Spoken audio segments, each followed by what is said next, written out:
সকলোৱে ক'ব পাৰে যে মই ইলেকশ্যন খেলিম, মই টিকেট পাম, এইটো অধিকাৰ মই কেনেকৈ খৰ্ব কৰিম। চবৰে নিজৰ নিজৰ এটা ইচ্ছা প্ৰকাশ কৰাৰ মিডিয়া আছে, বহুত ধৰণৰ সুবিধা আছে, প্ৰকাশ কৰক। তেওঁলোকে আশা কৰিছে টিকেট পোৱা নোপোৱাটো বিজেপিহে চিন্তা কৰিব, কাক দিব লাগে। আৰু মই নিজেইটো ভাল মানুহ, মোৰ মানে ভবাতকৈও বেছি মই বিশ্বাসী যে মই আকৌ ইলেকশ্যন খেলিম বিজেপিৰ টিকেটত পদুম ফুলৰ জৰিয়তে, আৰু জয়লাভ কৰি আগৰ দৰেই যেনেকৈ কোনোবা দুই এটা চেনেলে হয়তো কাৰোবাৰ নাম কৈ আছে, সেইবোৰ কাৰণবিলাকতো আপুনি জানেই নহয় কি কাৰণত কৈ আছে। আৰু মানুহেহে জানিব কাক টিকেট দিলে জিকাত সহজ হ'ব, মানুহে চিন্তা কৰিব। আৰু মই নিজেই নিশ্চিত, কাৰণ ডিমৰীয়া ফালৰ জেগা এলেকাৰ কাৰণে, ডিমৰীয়া চিডিকাত হোৱাৰ কাৰণে খেলিব নোৱাৰা হ'ব কাৰণে সোণাপুৰ, চন্দ্ৰপুৰ, ডিমৰীয়া, দহটাম, মাৰকাং, হহৰা, বগীবাৰী, মালৈবাৰী, এই গোটেই মানুহখিনিয়ে, তেতেলীয়া গোটেই মানুহখিনিয়েতো ক্ষেত্ৰী দুখ পাইছে যে আমি আপোনাক এৰিব লগা হোৱাৰ কাৰণে দুখিত। SC নোহোৱাহেঁতেনতো মই বিপদতে পৰিলোহেঁতেন, দুটা সময়ত কোনটোত খেলিম, কাৰণ সেইখিনি মানুহেতো মোক এই নিদিলেহেঁতেন চাগে। এতিয়া 33 কোটি দেৱতা মই কিয় কৈছোঁ, 33 নম্বৰটো আগতে আছিলে দিছপুৰ 52, এইবাৰ হৈ গ'ল ডিমৰীয়া 34, দিছপুৰ 33 হোৱাৰ কাৰণে মই 33 কোটি দেৱতাৰ আকৌ মন্দিৰটো আমাৰ ইয়াত আছে নৰকাসুৰত, 33 কোটি দেৱতাৰ। মই সেইকাৰণে কৈছোঁ এইবাৰ MLA হ'লে মই 33 কোটি দেৱতাৰ MLA হ'ম। সেইকাৰণে কৈছোঁ মানুহখিনিকে মই যেনিবা দেৱতাই বুলি কৰিছোঁ, মানে এটা স্বীকৃতি দিছোঁ যে তেওঁলোকেও দেৱতা, কাৰণ 33 কোটি দেৱতাৰ মন্দিৰটো অসমত ক'ত আছে মই নাজানো, কিন্তু নৰকাসুৰত আছে। সেইটো আকৌ অকণমান সজাই পৰাই ল'ব লাগিব জিকি অহাৰ পিছত।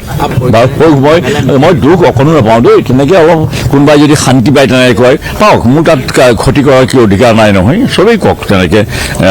তেওঁলোকৰ শান্তি ব্যাঘাত কৰাৰ কৰাত মোৰ অধিকাৰ নাই, গতিকে ক'বলৈ সুবিধা পাইছে কৈছে, আৰু সেইটোৱে কথা। আৰু মই তেনেকৈ নকওঁ, কাৰণ মই দিছপুৰৰ 33 নং দিছপুৰৰ কেণ্ডিডেট, যিহেতু মই নিজে ভাবিছোঁ মই MLA হৈয়ে আছোঁ, আৰু MLA আকৌ হোৱাৰ বাবে মই খুব এটা সাংঘাতিক মানে কৰিব নালাগে, কৈ ফুৰিব নালাগে, সেইটো নিজে নিজেই মানে উৰি আহি চিলাৰ দৰে টিকেট মোৰ ওপৰতে পৰিব। মই খেলিবই নালাগে, টিকেট পামেই যেতিয়া, যিটো মানুহে টিকেট পাবই সি নিদিলে কিয় আহিব, সেইটো ভবাৰ কোনো প্ৰয়োজন নাই নহয়। তেন্তে 10জন থাকক, 50জন থাকক, মোৰ কি আহে যায়। সকলোৱে ক'ব পাৰে যে মই ইলেকশ্যন খেলিম, মই টিকেট পাম, এইটো অধিকাৰ মই কেনেকৈ খৰ্ব কৰিম।